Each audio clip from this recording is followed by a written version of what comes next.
I drove back to the lake house a few months ago. I was 32, an IT consultant, and I'd needed a break. It had been years since I spent time there. The house looked just like I remembered, but a chill crept in as I stepped inside. The air felt heavy, almost pressing down on me that I rushed to unpack my bags. Memories of family gatherings flooded my mind. My heart ached with nostalgia. As night fell, the quietness of the place settled in. That's when I heard a soft piano playing. I dismissed it as a memory, a figment of my imagination. I didn't see the piano when I checked. It hadn't been touched in years, just gathering dust. The next morning came too early. The silence outside felt thick again. I stepped onto the porch. The forest stood still. A feeling of unease washed over me, but I tried to shake it off. I thought I might have just been tired from work. As days passed, I thought I dreamt of those piano notes. They grew louder, laced with whispers that sent shivers down my spine. I tried to laugh it off. But the laughter never felt real. Shadows danced at the corners of my vision. Once, I thought I saw something out of the corner of my eye, but each time I looked, nothing was there. In the living room, I found the piano. My fingers grazed the keys. They felt cold, like the house itself. I could have sworn I heard a note ring out then. I took a step back. The thought of leaving crossed my mind, but the lake house felt like home. I didn't want to run. Sleep came but only in fits. Each time I woke, I thought I heard someone whispering my name. Was my mind playing tricks? Or did I want to believe the house still held memories? It felt alive, watching. The pull of the past tugged at me harder than I expected. Then I saw it. A figure by the window. I froze. It didn't move. I called out, "Is anyone there?" No answer came. I told myself it was just a trick of the light. But doubt crept in. My heart raced as I tried to convince myself it wasn't real. The piano grew silent. As I turned away, I felt a chill sweep through the room. I stood still for a moment. My skin prickled. That feeling of being watched pressed down on me. Suddenly, I felt a tug on my shirt. I whipped around, expecting to see someone. But no one was there. The figure had vanished. I stood there in confusion. My chest was tight. The music had stopped, but the whispers remained, echoing in my mind. That lake house, filled with echoes of laughter and warmth, had turned cold. I realized I was not alone. I didn't know why I stayed, but I felt the pull to uncover what lingered in the shadows. The next day, I couldn't shake off the feeling of being watched. I decided to distract myself from the unease. I grabbed my phone and tried to call my old friends. Maybe I could invite them over, a little company could lighten the mood. But when I tapped the screen, there was no signal. The old cell tower in the mountains had probably gone down again. Frustrated, I wandered to the dock. The smooth surface of the lake looked inviting. A part of me wanted to dive in, but the water felt too cold. Instead, I sat on the edge, letting my feet dangle. I stared down into the reflection, searching for anything that felt familiar and safe. That's when I saw it. A dark shape moved beneath the surface. My heart quickened. I leaned closer, squinting to make sense of what I saw.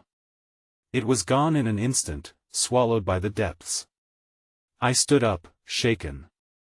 Perhaps my imagination was running wild again. I took a few deep breaths, trying to calm myself. Later, I decided to explore the attic. It had been years since I ventured up there. The creaking stairs protested as I climbed, and I gripped the railing tighter. Dust hung in the air like the weight of unspoken memories. I flicked on the light, revealing boxes piled high. Old photographs, knickknacks, and forgotten treasures of my childhood. Digging through the clutter, I found a journal. It was my father's, filled with his neat cursive. I opened it, pages yellowed and fading. Flipping through, I found entries about family trips, happy memories, and then, notes about strange noises at night. He mentioned a sense of being watched, too. Suddenly, a loud crash echoed from below. I dropped the journal and rushed down the stairs. My pulse quickened. Had something fell? I scanned the room, half expecting to see the figure again. Nothing. Just silence, heavy and suffocating. That I took a deep breath, trying to control my rising panic. I searched for the source of the noise. The front door slammed shut on its own, jerking my heart into overdrive. I hurried over to check, but the porch was empty. The only sound came from the wind whispering through the trees. Standing there, I realized I was losing my grip. I couldn't tell if it was the house playing tricks on me, or if I was slipping into madness. Maybe the journal had stirred something up, or maybe I just needed to leave. I stepped back inside, but the door wouldn't budge. I pushed hard, but it felt as if something was holding it shut from the other side. Finally, with a sudden heave, the door flung open, and I stumbled back. That's when I heard it again, the piano. This time, it was louder, sharper. The sound resonated through the house, mixing with whispers that spiraled into chaos. My heart raced. I wasn't alone. Someone or something was trying to reach me. I turned back to the house, my breath hitching. This place retained secrets, and they were ready to be unveiled, whether I liked it or not. As I started toward the sound, I knew I had to confront whatever lingered here. The air was thick as I approached the living room. The piano's haunting melody filled the space, sharp and unyielding. I stepped cautiously, each creak of the floorboards echoing in the silence. I couldn't see anyone, but the sound felt so alive, so present, like it had a will of its own. With every note, the whispers grew clearer, as if the house was sharing its secrets. I never noticed how the air felt charged, vibrating with something I couldn't fully comprehend. My instincts screamed at me to run, but I couldn't back away now. Curiosity propelled me forward. The living room was dim, shadows flickering in the corners. I edged toward the piano, its glossy surface reflecting the dim light as I noticed something unusual on the keys. A small envelope lay there, a stark contrast against the black and white. I grabbed it, my hands trembling slightly. It was sealed and addressed to me, in my father's handwriting. I tore it open, heart racing. Inside, a single sheet of paper read, "If you're reading this, it's time you knew the truth." My mind reeled. What truth? What had my father discovered that he hadn't shared?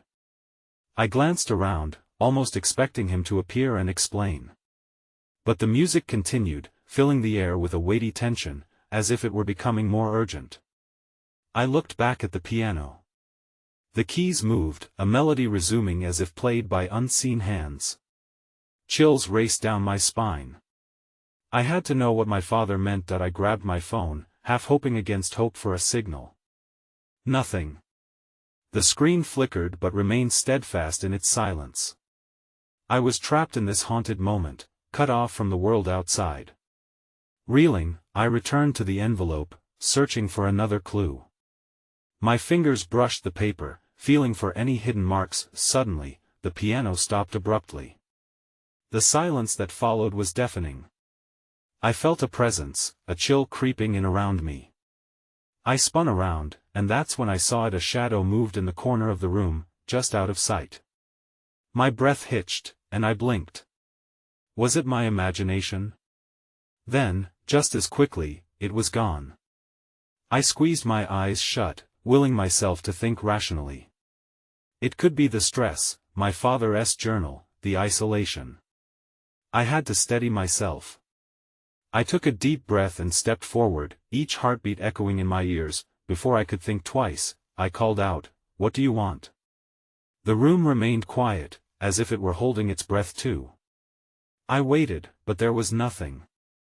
Just the faint rustling of leaves outside the window. Then, without warning, the lights flickered and went out. The darkness swallowed me whole, and I stood frozen, heart hammering. I felt my way back to the piano, the only familiar thing in this unsettling blackness. My hands brushed the keys, and I pressed down. The sound pierced through the heavy air, breaking the silence, but then it happened. A cold grip encircled my wrist from behind, and I jumped, spinning around. I was not alone. Fear coursed through me as I grappled with the reality of my surroundings. I had to confront whatever lingered in this house that now felt more like a cage. And in that moment, I knew nothing would ever be the same again. I yanked my wrist free from the icy grip, heart racing. The enveloping darkness felt alive, shadows swirling around me. I took a step back, bumping into the piano. It was a comforting anchor, but also a reminder of the strangeness of the night. "Who's there?" My voice wavered, barely above a whisper. I waited for a response, straining my ears. After what felt like an eternity, I heard a soft rustle again, followed by the sound of footsteps slow and deliberate moving away from me. Panic surged within me. Should I follow or stay put? The rational part of my brain screamed to run, but I wanted to know what was happening. That I took a deep breath and stepped into the void, reaching out blindly for something to hold on to. My fingers grazed a wall, guiding me further into the darkness. I felt exposed, vulnerable. A sudden chill brushed against my neck, and I froze. "Show yourself," I demanded, the bravado of my words barely masking my fear. To my surprise, a faint glow flickered before me, like a candle's light slowly growing stronger. I squinted, the brightness revealing a figure. It was a man, but his features were indistinct, clouded in shadows. He stood near the edge of the room, where the light was weakest. My heart raced again. "Are you?" I hesitated, searching for words. Was this my father? Or something else connected to the secrets that haunted this place? The figure raised a hand, palm out, as if to reassure me. "I come in peace." His voice was calm, yet it sent a shiver down my spine. "You need to understand." I stepped back instinctively. "Understand what?" My voice cracked. "Who are you? What do you want from me?" The figure remained still, watching me. "You wish to uncover the truth." He paused, the air heavy with anticipation. "But truth comes at a cost." "Cost?" I echoed, feeling my stomach drop. "What do you mean?" I thought of my father's letter and the hint of something dark beneath its surface. "The house holds memories," he replied cryptically. "Not all are pleasant. It remembers those who have entered uninvited." My heart pounded in my chest. I didn't feel like I was the intruder. I was drawn here, seeking answers. "What memories? What happened here?" Before he could respond, the piano erupted into a cacophony of sound, filling the space with urgency. I jumped, my instincts screaming at me to flee. The figure faltered, looking back at the piano. "It's time," he whispered. "You must listen." As the music blared, something within me shifted. I knew I had to confront the chaos surrounding me. I had to dig deeper into my father's truth.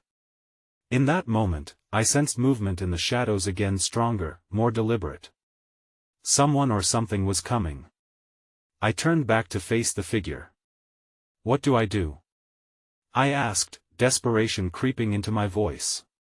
"Find the source," he replied, fading into the darkness as the lights flickered back to life. "Before it's too late." The hint of a warning lingered in my mind as I took a deep breath, reluctantly leaving the safety of the piano behind.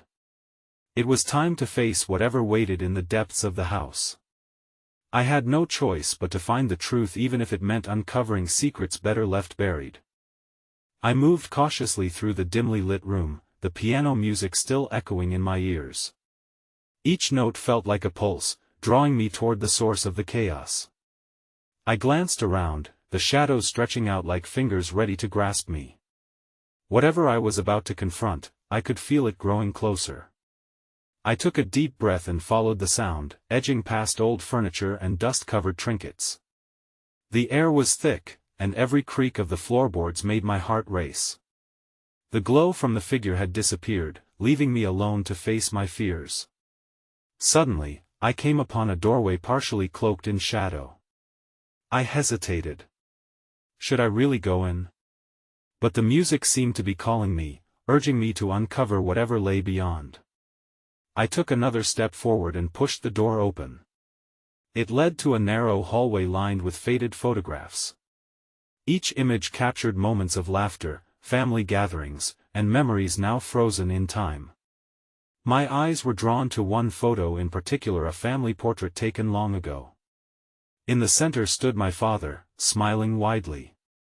It was strange to see him so happy while I felt so lost, but then I caught a glimpse of something else, someone lingering in the background. A figure, barely distinguishable, their face shadowed. I squinted, leaning closer. My breath hitched in my throat. Was that the same man I'd seen before? Or was it another trick of the light? I stepped back, feeling the cold wall press against my spine. The shadows around me seemed to swirl with renewed intensity. Just then, I heard a soft whisper, slipping through the air like smoke. "Help me." My heart raced. "Who are you?" I stuttered, my voice barely escaping my lips. But there was no reply. I felt an urge to run, yet I stood frozen, caught between curiosity and fear. I glanced around the hallway, searching for the source of the voice. It was as if the house had come alive, beckoning me to listen, to unlock its secrets. Feeling bold, I forced myself to step deeper into the hallway, each footfall echoing in the silence. I knew I was close to something important. Then, I remembered the cryptic warning from the man. Find the source. But what was the source? Was it the ghost?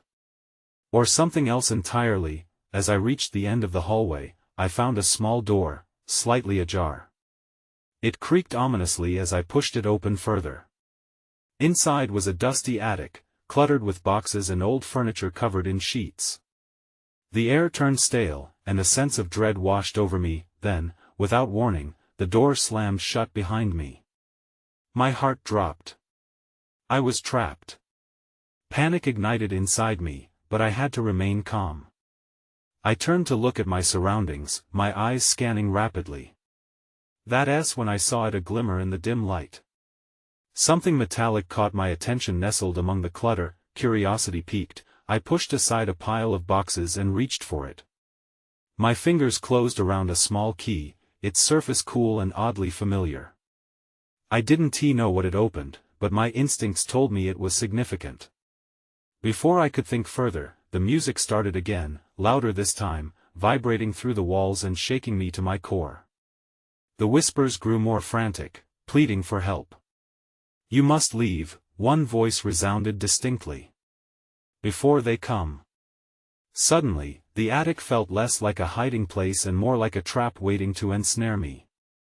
I felt a creeping dread as I held the key, questioning if I was close to uncovering the truth or if I was just a pawn in a game I didn't understand. I had to get out. But would unlocking whatever lay beneath the surface bring salvation or more chaos? I turned toward the door, determined to escape, but something blocked my way, a dark shadow looming just beyond the threshold. I inhaled sharply, frozen at the threshold where the dark shape hovered. Panic surged as I tried to back away, but the attic's atmosphere grew heavier, almost suffocating. I grasped the key tighter, its cold metal biting into my palm. "Who's there?" I croaked, my voice cracking under the strain of fear. The shadow remained silent, yet I felt an undeniable weight pressing against me, as if it were studying my every twitch. There was a moment of stillness, an eerie pause that made the whispers fade into a haunting silence. Then the shadow moved. It slipped through the door frame like mist, drawing closer. I instinctively turned to the nearest window, desperate for escape, but the walls seemed to close in around me. The attic was a maze now, shifting as fear twisted my perception. With no logical plan, I darted toward the cluttered corner, the dust swirling in the musty air as I stumbled over unseen objects. I heard a soft laugh from behind me, then a whisper, "You shouldn't have come here." It was a voice I didn't recognize, dripping with malice. Fighting the urge to glance back at the shadow, I focused on the boxes ahead. I yanked open a wooden trunk, my heart pounding in rhythm with the frantic whispers rising and falling. Inside, I found old clothes, an assortment of forgotten keepsakes, and a cracked mirror, its surface clouded with age. One item caught my eye: a small wooden music box, ornate and dust-covered. My fingers brushed against it, and as if in response, the music intensified around me, echoing louder, each note clamoring for my attention. I slowly opened the box, a song spilling out, sweet yet chilling, setting the atmosphere on edge. The instant the music played, the air shifted again. The shadow behind me stilled, as if the melody had stifled it. I felt a jolt of courage surge within me. I turned, determined to confront whatever this presence was. But it wasn't just a shadow anymore. It took form: a figure shrouded in darkness, with eyes that pierced through the gloom. I felt both drawn to it and terrified, paralyzed between wanting to flee and wanting to understand. "Please, come closer," it whispered, its voice soft yet commanding, enticing me forward. "You have something that belongs to me." What am I holding? The key. Suddenly, I realized it wasn't just any key, it fit more than one lock. The music swelled again, wrapping itself around my thoughts, drowning out my fear. "What do you want?" I managed to ask, my voice whispering as much as it shook. The figure smiled, but it wasn't kind. "You must find the right door. They're waiting." Before I could process this, the attic plunged into darkness. A shout erupted from my throat as I stumbled blindly, the key slipping from my fingers and clattering across the floor. When I finally regained my bearings, I was alone once more. But the music continued to play, echoing through the empty attic, and the whispers returned, insistent and urgent. I had no choice now. I had to find the door. But where? With renewed determination, I felt my way back to the door. I had to escape this haunting, unravel the mystery that had ensnared me. With a push, I opened the door into a new corridor, a hallway stretching far and wide, tangled with shadows eager to envelop me once again. And then I heard the echoes, the laughter from the photographs, the clinking of glass, and an undeniable, chilling refrain: "You can't leave until the truth is found." The hallway felt endless, each shadow stretching and shifting as I took hesitant steps forward. I pressed my back against the cool wall, heart racing, listening closely. The laughter I had heard before seemed to come from all around me. It was as if the very walls were mocking my fear. I kept the music box clutched tight against my chest. The melody flickered like a candle flame in the darkness, a flicker of hope amid uncertainty. My eyes scanned the corridor, looking for any doors that might lead to answers. There were several, each one appearing more foreboding than the last. As I rounded a corner, a cold breeze swept through, causing goosebumps to rise on my arms. Instinctively, I turned to find its source. At the end of the hallway, one door stood ajar, light spilling out from the crack. Could it be the door the shadow had meant? My heart hammered as I approached, each step heavy with trepidation. Carefully, I peered inside. The room was flooded with the soft glow of flickering candles, their light dancing against the walls. On a small table sat a stack of worn envelopes tied with twine. My fingers itched to reach out and untie them, but the closeness of the shadows made me hesitate. "Don't open them," a voice echoed from behind me, sharper than the whispers I had heard before. I spun around, expecting to confront the shadow again, but I was alone. Who said that?" My voice quivered. There was no reply, only silence hanging like a noose in the air. I couldn't linger here. I returned my attention to the table, reaching for the envelopes. Trembling, I untied the twine and opened the first envelope. Inside, I found a single piece of yellowed paper scrawled with notes. They were names, scribbled hastily in a frenzied hand. Lucy, Michael, Sarah, and a date. This made little sense. My fingers shook as I fished out another envelope. This one contained a faded photograph. It showed a gathering at the lake house, people smiling against a serene backdrop. There was a woman who appeared familiar, though I couldn't place her. Something about her eyes sent a shiver down my spine. Just then, the lights flickered in the room, plunging me into near darkness. I cursed under my breath and rummaged through the remaining envelopes, desperate for more answers. The last one felt heavier than the rest. My heart raced as I opened it, and while unfolding the paper, an icy chill washed over me. The note read, "You are never alone. We are always watching." Panic seized me. Who were we?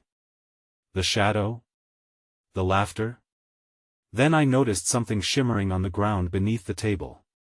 Bending low to pick it up, I found a key similar to the one I had lost in the attic. I quickly stood, the new key feeling warm against my palm. But then I heard it again, the soft laughter echoing around me. This time, it was not fading, it was building, louder, surrounding me like a storm. I turned to run, but the only exit now felt like it was collapsing in on itself. "Get out!" The voice erupted from the shadows, full of urgency and malice. "They're waiting for you." A surge of fear propelled me forward, but I didn't know where to go. The corridor was closing in, and the voices were rising in chaos. I spun around, desperate for a way out, but the shadows loomed hungrily, ready to consume me whole. And then I realized I had to choose a door.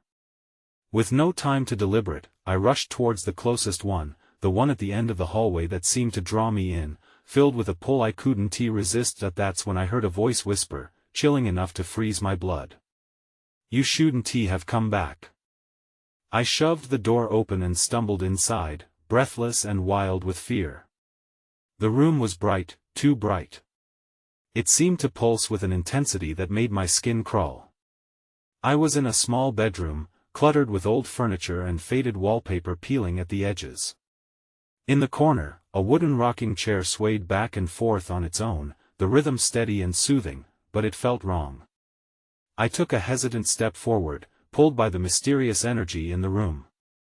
The laughter faded, leaving an unsettling silence that pressed against me. The walls were lined with family photos, their faces frozen in laughter.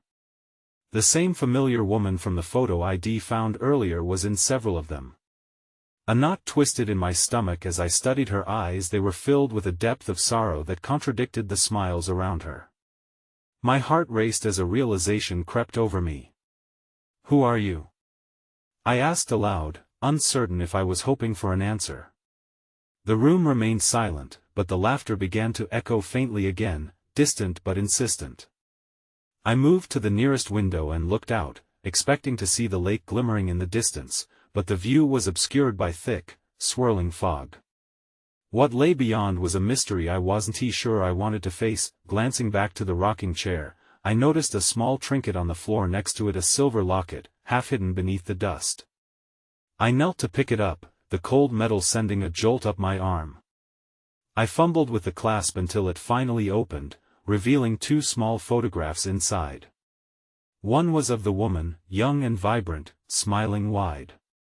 The other was a picture of a boy who looked eerily familiar, but I couldn't pinpoint where I had seen him before.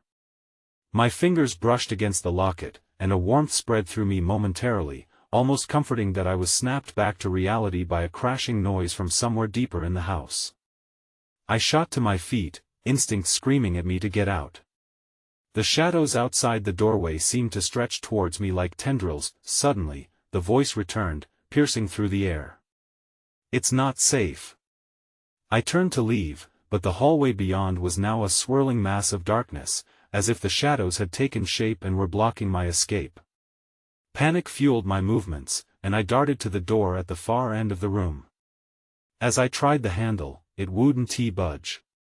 My heart sank. I was trapped.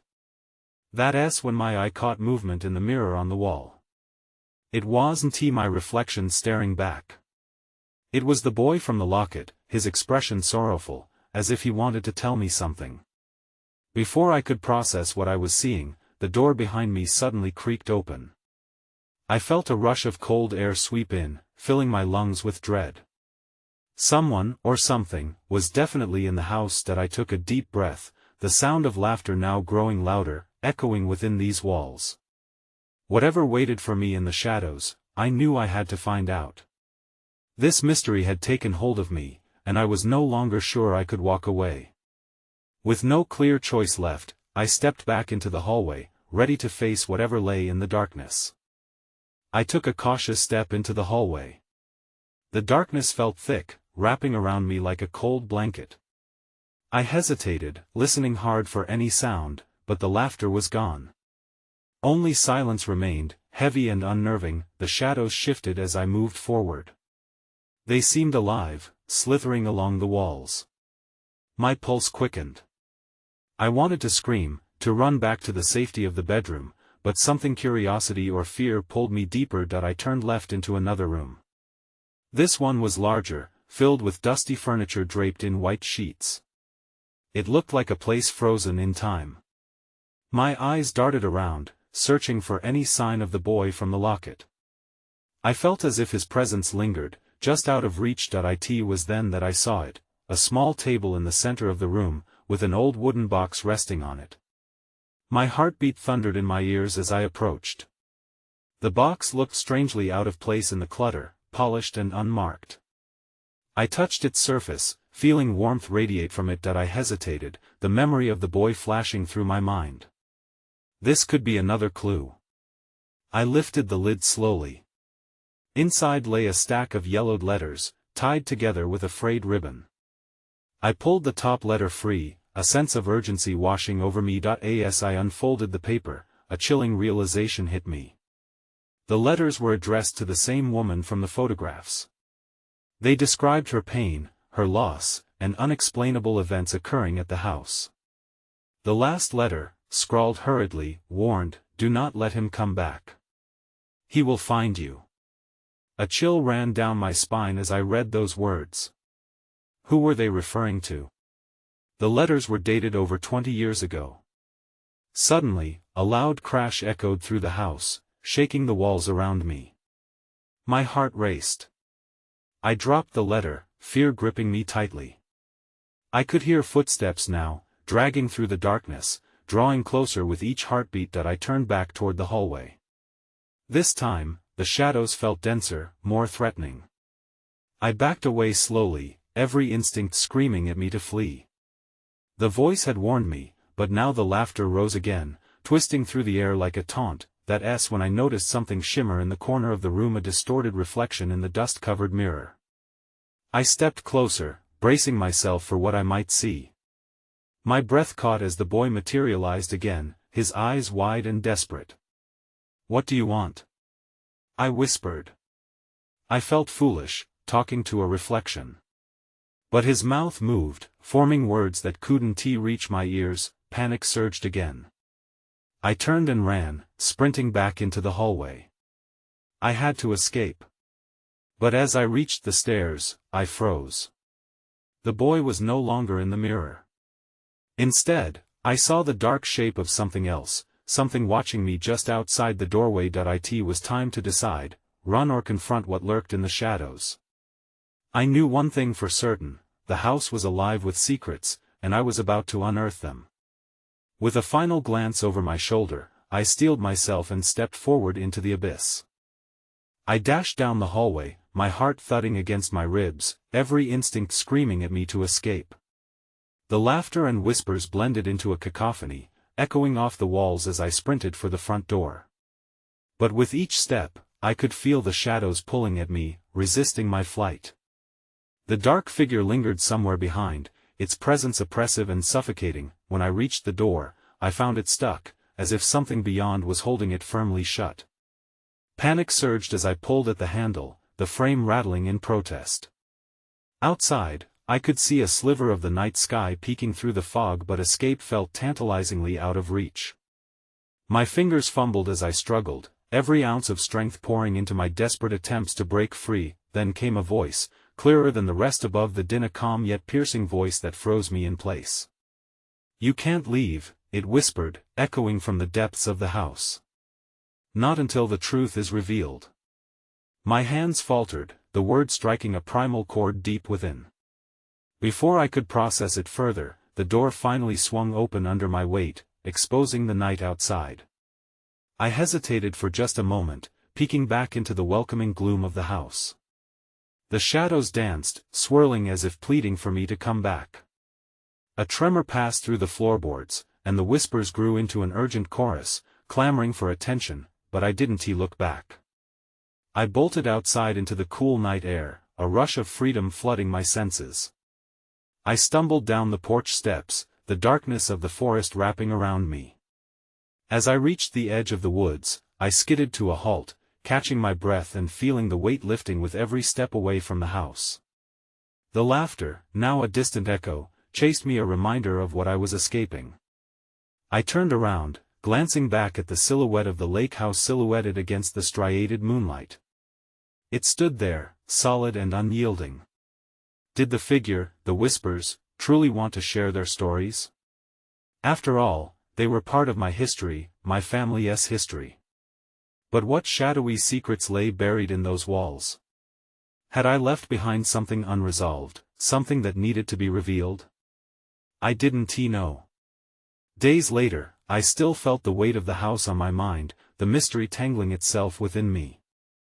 I couldn't shake the chilling sense that I had only scratched the surface. I learned that the local townsfolk avoided talking about the house. It was an unspoken rule. I tried to reach out to neighbors to untangle my history, but they averted their eyes or changed the subject. Eventually, I pulled my life together in the city, but unease lingered like a ghost.